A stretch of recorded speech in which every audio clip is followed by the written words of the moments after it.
Shalom, selamat pagi jemaat yang terkasih di dalam Kristus. Mari kita merenungkan kebenaran firman Tuhan di pagi ini. Kita mengawalinya di dalam doa. Bapa di surga, kami mengucap syukur ya Tuhan untuk kebaikan Tuhan yang selalu baru setiap pagi. Kami akan merenungkan kebenaran firman Tuhan di pagi ini. Kiranya Roh Kudus yang senantiasa memimpin dan membuka hati kami, untuk kami senantiasa diberi damai sejahtera, diberi keteguhan iman, diberi semangat dan sukacita untuk mengerjakan apa yang Tuhan kehendaki sepanjang hari ini. Terima kasih ya Bapa, di dalam nama Tuhan Yesus kami berdoa, kami mengucap syukur. Amin. Ya jemaat yang terkasih, pagi ini saya memberikan tema untuk perenungan kita, belajar dari rasa ingin tahu Zakeus. Belajar dari rasa ingin tahu Zakeus. Jemaat yang terkasih, memiliki rasa ingin tahu tentunya itu merupakan suatu anugerah yang diberikan oleh Tuhan kepada setiap manusia. Nah, tentu manusia sejak kecil memiliki rasa ingin tahu.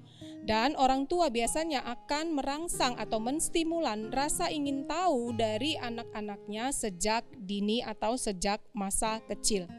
Jika orang tua bisa mengarahkan rasa ingin tahu anak-anak mereka itu ke arah yang lebih positif, maka tentunya rasa ingin tahu ini akan membawa berbagai keuntungan bagi setiap manusia. Nah, mari kita belajar dari rasa ingin tahu yang dimiliki oleh seorang Zakeus. Tentu kita semua hampir mengetahui bagaimana cerita tentang Zakeus yang ingin tahu tentang Yesus. Mari kita membaca Lukas pasal yang ke-19 ayat yang ke-3 sampai ayat yang ke-4. Saya akan membacakannya. Ia berusaha untuk melihat orang apakah Yesus itu, tetapi ia tidak berhasil karena orang banyak, sebab badannya pendek.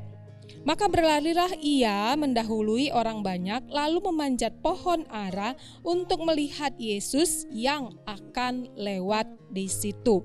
Demikian kebenaran firman Tuhan. Jemaat yang terkasih, kalau kita melihat di dalam ayat ini jelas sekali bagaimana hati seorang Zakeus itu yang ingin tahu tentang siapa sebenarnya Yesus itu. Sebenarnya banyak tantangan yang dihadapi oleh Zakeus ketika dia ingin tahu tentang siapa Yesus. Tantangannya diantaranya yaitu Zakeus badannya pendek. Sementara ketika Yesus berjalan memasuki kota Yeriko itu, orang banyak berbondong-bondong mengikuti Yesus. Tentu mungkin mereka adalah orang-orang yang tingginya normal, berbeda dengan Zakeus. Dan keterbatasan lainnya, ketika Zakeus yang pendek ini hendak melihat Yesus, ketika orang banyak mengelilingi Yesus, maka dia yang pendek ini tidak bisa melihat sosok tubuh Yesus itu sendiri. Nah, tetapi justru di tengah keterbatasan ini, Zakeus berusaha untuk memuaskan rasa ingin tahunya itu dengan cara dia memanjat pohon untuk melihat siapa Yesus. Jadi dia mendahului orang banyak lari dan kemudian dia menemukan sebuah pohon dan ia memanjat pohon tersebut sehingga ia bisa melihat Zakeus. Nah, tentu Tuhan Yesus mengetahui rasa ingin tahunya Zakeus ini. Makanya Tuhan Yesus berkata, "Zakeus, aku akan menumpang di rumahmu pada hari ini." Dan sejak saat itu, Zakeus hidupnya berubah menjadi seorang yang diubahkan oleh kuasa Tuhan Yesus. Nah, jemaat yang terkasih, tentu kita juga mungkin memiliki rasa ingin tahu tentang siapa Yesus.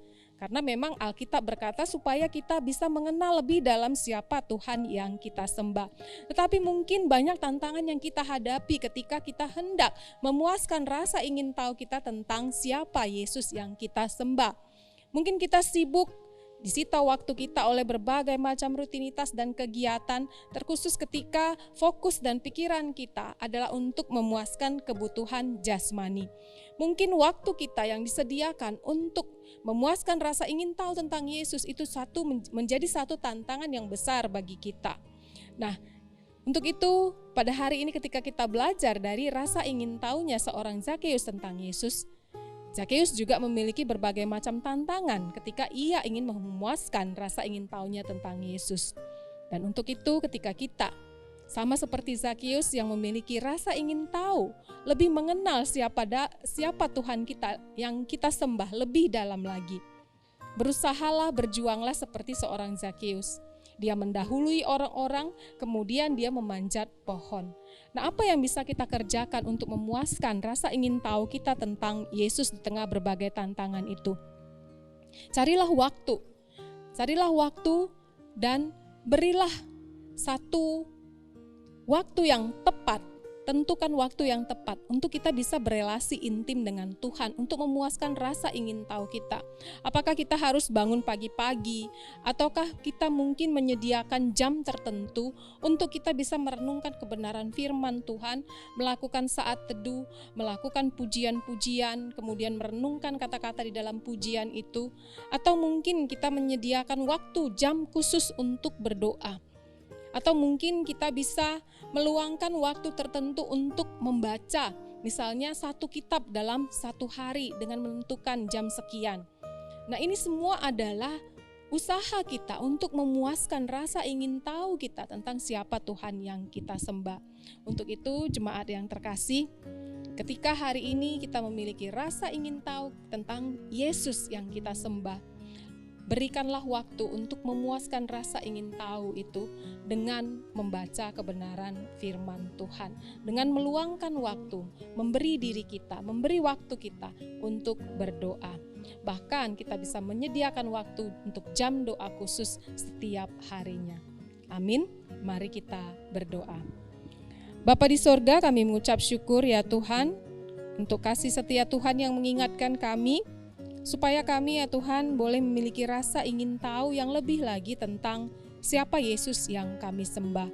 Seorang Zakeus Tuhan memiliki begitu banyak tantangan ketika ia ingin memuaskan rasa ingin tahunya tentang Yesus. Kami pun demikian ya Tuhan. Waktu untuk rutinitas kami sepertinya menyita kami untuk kami Tuhan tidak memiliki waktu untuk mencari tahu tentang siapa Yesus yang kami sembah. Tetapi pagi ini Tuhan firman-Mu mengingatkan kami supaya kami boleh memberikan waktu kami, memberikan diri kami untuk kami boleh berelasi dengan Tuhan, mencari tahu tentang Tuhan dan segala kebenaran firman Tuhan di dalam kebenaran Alkitab. Untuk itu Tuhan, mampukan jemaat Tuhan sesibuk apapun jemaat Tuhan pada saat ini, mampukan mereka untuk menyediakan waktu untuk mencari tahu tentang kebenaran firman Tuhan itu di dalam Alkitab. Terima kasih ya Bapak, kami serahkan aktivitas jemaat Tuhan sepanjang hari ini ke dalam tangan pimpinan dan perlindungan Tuhan. Di dalam nama Tuhan Yesus kami berdoa, kami mengucap syukur. Amin. Shalom, selamat